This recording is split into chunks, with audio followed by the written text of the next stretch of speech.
Hello and good day to you, my most brilliant students. I've been looking forward to having you guys in my class for some time now, and I'm super excited to get to move forward in the year. Hi, I'm Mr. Beck, and this is my classroom, whether it be in virtual form or in the brick and mortar form and in person. So, if you're watching this video, then you are in my English 10 class, and you should receive a syllabus that looks something like this. Whether it's on Google Classroom or whether I hand it to you in person, it should look something like this, with my welcome letter and my purpose statement and my rules and all of that kind of stuff. So if you want to follow along as I go over this, I'm just going to hit some of the highlights of it. And with that said, I'm going to not go in complete depth of everything, but I want to give you a really good idea of what the class is going to look like as we proceed forward in the semester. So this is my classroom, English 10, sophomore English. I don't know if you guys are coming into this classroom and you've had a complicated relationship with English, whether you love English, maybe you hate English, but wherever you are, I want to meet you there. Okay? You can be honest with me. All right. And you can be honest with what you've struggled with, and you can be honest with what you have found difficult or what you dislike or what you don't or what you do like and all of that, because I'm going to try my best to meet you there, because I am looking for your mastery throughout this semester. I am not as interested to just move you through the curriculum as quickly as I possibly can. Content. What I want to do is I want to make sure that you guys have the skills and the mastery. And especially because things were so odd at the last 5 weeks last year, we might be having people who are coming in from all of these different paradigms, right? Maybe you've fallen behind, maybe you were keeping up, but even if you were keeping up, maybe you weren't covering as much material as you could have, and so on and so forth. Maybe you were keeping up and maybe you covered a lot of content and everything and you're completely up to speed. But I'm here to educate you. I'm here to make sure that you're able to move forward in your own education and to enrich your life, and that's why that's my job. It's what I love to do. So, with that said, I want to introduce Mr. Beck's class, and I want to introduce my own personal purpose statement, and that the ultimate purpose of my classroom is to learn, and here I want us to learn well. My two ultimate priorities for every student in my class is that you may remain respectful and you remain curious. I want you to remain respectful to yourself, I want you to remain respectful to me, but I also want you to remain curious because I want you to learn. I think that we have gotten into the habit in education of punishing kids who don't just immediately have the right answer, and I don't want to do that in my classroom. I don't want you to be afraid to give the wrong answer. I want to hear what your answer is, and then I can help you find the right one. Okay? And sometimes, goodness gracious, it's English and literature. There's not always just one right answer. Isn't that a reflection of life? Yeah. So I think that there's going to be value in that, and I want you to understand that your curiosity and you engaging in wondering what's going to happen, wondering how you can learn something, wondering what you can delve into and how you can get a better appreciation for something, that is going to be absolutely crucial, okay? But I can't force you to be curious. I can only encourage you, okay? So I only have 5 rules. My 5 rules, you'll see, kind of follow a theme here of respect. I want you to respect yourself, because I think dignity begins with the person who is, it begins with the origin of that person, right? That it begins with you. And so if you don't have any dignity or respect for yourself, you don't know how to respect others, okay? I will always give you respect and dignity. Okay, that doesn't mean that I won't get frustrated. That doesn't mean that I won't be disappointed. That doesn't mean that I won't have all of my own human emotions, but you have the space to be a human in my classroom. Okay, and people are emotional beings, right? But you have to regulate that emotion, and if you need help in doing so, I can give you strategies in doing so. All right, like, be yourself. Do you. right? But be respectful to yourself. I don't abide students who come into my classroom and I don't let them talk badly about themselves. I don't let them talk badly about others. If they talk badly about themselves or talk badly about others, then they are dismissed. And if you have a self-deprecating sense of humor, like you put yourself down to get a laugh, I will probably do the embarrassing thing and make you say three nice things about yourself or make other people say three nice things about you. Okay? I'm going to reinforce that positivity because I respect you. I want you to extend that respect to others. I nothing comes at the expense of another person's dignity. You are not to denigrate or degrade any other person for any reason on any basis whatsoever. Everyone is welcome in my room. Okay? Everyone is welcome in my room without exception. Okay, and so that goes beyond just, like like bullying has become like this catch-all term, right? Like I call it a drawer word, to where it's like, okay, well, we don't have like a specific meaning for this, so it can just kind of mean anything. You open up the drawer, the bully drawer, and it's like, okay, bullying can mean that consistent, persistent harassment, whether it be online or in person, whether it be violent or emotional, whatever. And yeah, that's actual real bullying. But I mean, kids use it in the sense that it's like, well, this guy just annoyed me, and so now he's bullying me, right? I mean, it's become this catch-all term. So I'll just specify that harassment, that slurs, in any way, shape, or form are completely unacceptable. And okay. So you might get frustrated with people, but you're not allowed to take it out on them. You're not allowed to act violently, whether with your words or with your actions in my own classroom. Same thing goes for me. I understand that my job is to educate you, as long as you understand that your job is to be educated, okay? Not be educated, but take an active role in your own education. So please respect me. I don't like it whenever I'm speaking to a student, whenever I'm speaking to another person and they are distracted by something, I will either make them stop doing that thing or I will completely disengage, because that's wildly frustrating to me and it's rude. All right. And, it's not just teenagers who have that problem. Many adults have that problem. And so I will say, hey, listen, I am worth your full attention. And if you don't give me your full attention, then I am going to make sure that you either are, or I'm going to remove whatever is distracting you. All right. Please do respect our classroom, especially during this time, whenever safety is such a big concern for so many people, so many parents, and so many students, and so many teachers. Some of our procedures as far as our classroom is going to change, especially whenever it comes to spacing and desks and students and books and materials. The thing that I've encouraged students in the past to the way that I've put it is that I, if you want to test me on it, go for it. Just watch what happens if you write in one of my books, because I don't mind whenever you write in one of my books, because what ends up happening is you give up your lunch for an indeterminate amount of time and my room ends up looking spotless, because you're the one who ends up getting to clean my entire room. All right. So do respect the classroom, do respect the space, especially because this is such a unprecedented time. I'm sure that you've heard that a million times already. But since this is such an unprecedented time, and we do need to all do our part to make sure that everyone else is safe, please get on board with that. The last thing is, I want you to respect your education. Again, this isn't anything that I can force upon you, but it is a procedure and it is an expectation of mine that you will do your best for your own self-interest whenever it comes to your education. You should want to learn the skills. You should want to be successful. You should want to come into class ready to learn each and every day. Right. And so I want you to respect that education, and I want you to understand that is my expectation of you. Okay.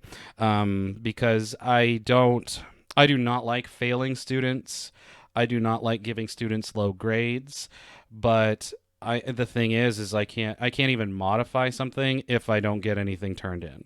I can't even modify something if you don't even show up. I can't engage with you. I can't intervene for you if you're not present, okay, or if you're unwilling. So please do respect your own education, understanding that, hey, you know what, in the long run, education opens up many, many doors. So, as for our in person safety measures, all masks are going to be required. If you don't come to school or to my class specifically with a mask, then you will be dismissed, and that is school policy. And your parent will be expected to come and pick you up, or for you to just go home, or until you find a mask. All right. Also, a new aspect this year is going to be temperature checks. I'll be doing temperature checks each morning as you come in, or as you come and take your seat. I'll be like kind of coming over, and it's one of those where you've seen them, where you just kind of get the forehead temperature, and sometimes that forehead temperature is a little wonky, especially if it's been hot outside, right? Because it's the surface. And so if you're pushing around 99.4, 99.5, I might ask you to step outside and cool down for a little bit. Because that could be a low-grade fever. If you're a 99.7, that is technically a low-grade fever, and I'll dismiss you until you are released to come back to school because of the symptoms that you're showing. We are socially distanced whenever we sit in our desks. For the most part, we will be staying in our desks. Normally, I'm the type that I get up and I move around, and I'll probably still be moving around quite a bit, but I'll be doing this reverse classroom to where it's like your job is to come in and work. All right. Also, at the very end of class, every about at the last 5-10 minutes, I'm going to be asking you guys to help me wipe down the desks, help me wipe down some of the supplies and things like that, so that the next group of students who are coming in are going to be safe, and those precautions have been made. So I just mentioned my reverse classroom, so let's talk about virtual learning. I want to make sure that everyone is receiving the same equitable education in my class. Okay, whether you are coming 2 days a week, or whether you could make it those 1 days, or like whenever you're gone those 3 days, and all of that kind of stuff, I don't want you to fall behind, because we do have things that I want to cover and skills that I want to see you develop. And so I want to make sure that everything is quality, everything is equitable. And so what I'm doing is your job is to watch the videos. Okay, I'm not planning on you doing a whole lot of homework. There will be some homework probably. That onus is on you. All right. There are going to be some assignments that you're going to have to do in class. There are going to be some assignments that you'll probably have to do at home. But I don't assign a whole lot of work, because the time that we have in class, I want to be for you working on your skills and asking me questions if you need it. All right. And so you'll be expected to be watching the videos at home. You'll be expected to watch and we will watch the videos in class as well, but they're kind of shortened in class. And my expectation is that you'll get those concepts. You can always revisit those concepts. If something doesn't make sense the first time, you can rewatch it. Okay, if it still doesn't make sense, you can make a note of it and you can come and ask me. And my expectations are that you fulfill the requirements of those assignments, whether you are in class, in person, or whether you're gone that day for virtual learning. Okay. As for due dates, I know that I'm going to be setting due dates on Wednesdays and Fridays. I don't know if Wednesdays are just going to be for my blue kids, and I don't know if Fridays are going to be just for my gold kids, or if it's going to be a combination of the two. But I know Wednesdays and Fridays are going to be the magic. Those are the magic days. Those are going to be pretty much whenever everything is due. All right. So I think that'll just be easier for you and me both to keep track. Whenever you come in person to the beginning of class, I want you to have your assignments ready. I want you to have, if you've been at home for the weekend, or if you've been at home for the days of virtual learning, there will be assignments there, and you can either do those at home before you come, or you can bring those assignments with you after you've done it, or before you've done it, whenever. So bring those assignments with you. I will be doing the temp checks, and if you're not in your seat by the time that I'm calling you for roll, you're going to be technically tardy. So make sure that you're punctual and on time. And so if you get here and you're, just chuckling it up, if you're just like acting a fool, hanging out, like coming in back and forth in between, coming back and forth in between classes in the hallway. Students have a bad habit of like coming in, dropping off their stuff, and then going to the bathroom. You need to not do that this year, and I'm going to have to be particularly strict on it, because whenever you are gone to the bathroom, not coming to class, like that's increasing the potential for COVID spread. That's increasing the potential for transmittance in the hallways and things like that. And so we want you in the classroom at the designated times, and then you can go to the bathroom, and those are going to be limited in their own particular way. Okay, and we'll find our own procedure in class for that. As far as materials, there's not going to be a whole lot of materials. If you don't have an internet connection at home, that's going to be an important thing for me to know, so that I can get those materials to you, so that I can get those to you in person, all right? And I'll be able to develop those packets and make those packets and get those to you. Beyond that, you need to bring a brain that's willing to learn, something to write with, usually a pen or a pencil, and then probably some notebook paper. If you don't have any internet, you'll need to get a journal, because we'll be doing a lot of journaling type things. But otherwise, you can do the journal on the assignments on Google Classroom. And even then, you can bring your own laptops. I'll let kids bring their own devices and laptops. I'm not entirely sure if there's a way to access the internet that way yet, but if you have a means of accessing the internet, like a hotspot or something like that, I'll allow it. As for late work, Wednesdays and Fridays, like I said, are going to be mostly the due dates. I'm going to put an emphasis on mastery. And so I want you to, if you score low on it, if you score low on an assignment and you want to go back and do it, I'm going to give you the option to do that up to a point. Okay. I usually will say that if we're a week out from the due date, it's way too late. All right. Because you haven't taken the initiative of coming to me before that. And now it's so far after the due date that we've moved on to other things, right? And so you're just going to have to take the 0 up to a point, right? My policy in the past, and I think I'm going to maintain it, is that if it's a day late, then it's a letter grade off, and if it's 2 days late, it's 2 letter grades off, and then it's a 50 max up to a week, and then it's a 0. All right. As for discussions, we do quite a few discussions in class. I think it's still going to be a component of our in-classroom setting. Even as you're doing your work, I will be asking you questions. I'll be asking you to engage the material. I'm looking for your input there, and I'm looking for you to speak up. All right. Whenever it comes to leaving your seat, I don't mind as long as your mask is on, and if you need to blow your nose, maybe you should step outside and blow your nose. If you need to cough, maybe you step outside to cough. But if you leave the room for any reason, I need to know, all right? Like, I don't need you asking to go and sharpen your pencil, all right? Just don't sharpen your pencil in the middle of me talking, okay? As for cell phones, I have not allowed cell phones in the past, and I still do not want to allow cell phones. So until that procedure is followed to a T, I've been known to use cell phones in my classroom for learning and instruction. There's a game that I've played in the past that is a kind of a team-oriented building role-playing game, and you get to be like a mage or a fighter or a healer or something like that.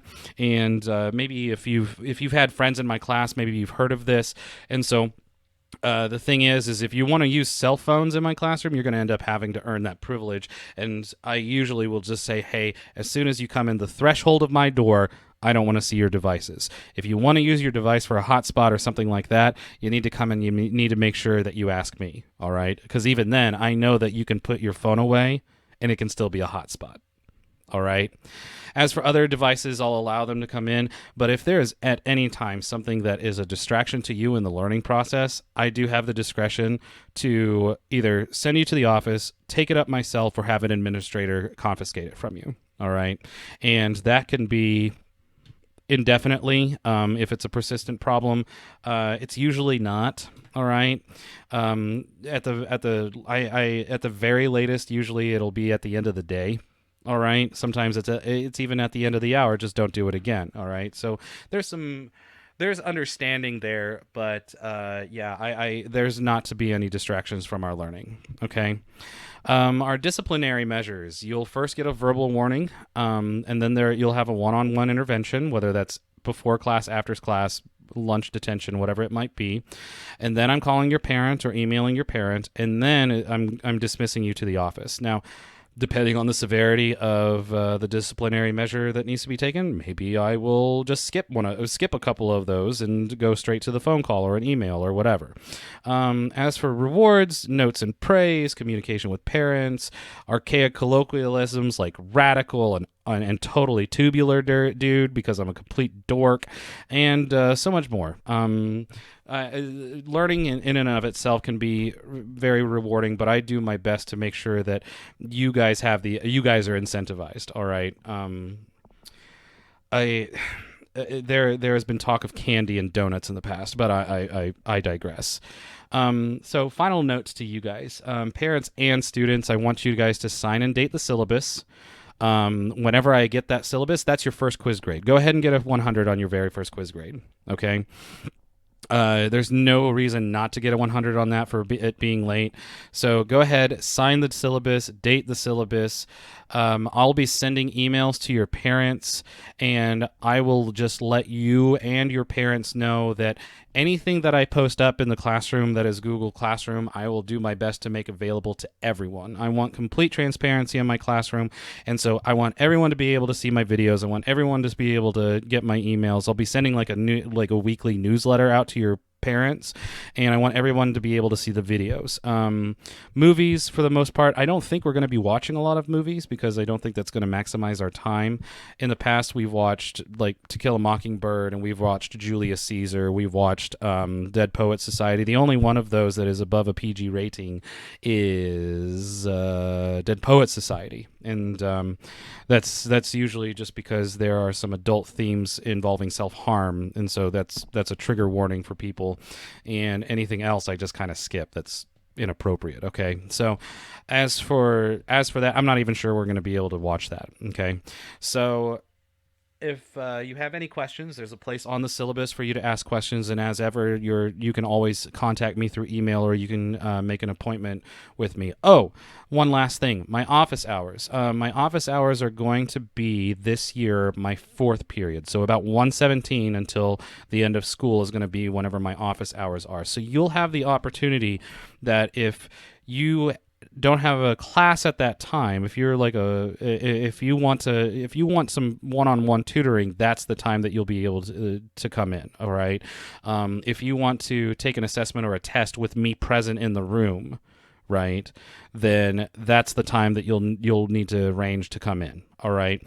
And I'm open to that, and I'm available for that. I'm also available during tutorial, of course, at 7:20, and go ahead and take advantage of that. All right, take advantage of that to whatever degree that you want to, because that one-on-one instruction can be super helpful, and I know that for a fact with many students. So, if I'll arrange. You'll need to arrange your rides with yourself or your friend or your parents, right? But that hasn't been a big problem in the past. Okay, so with all of that said, those are the bullet points of our procedures. And if you have any questions, go ahead and ask me, whether it be in person or through email.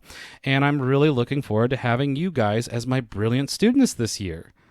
All right. Well, you guys have a great day, and don't stop learning.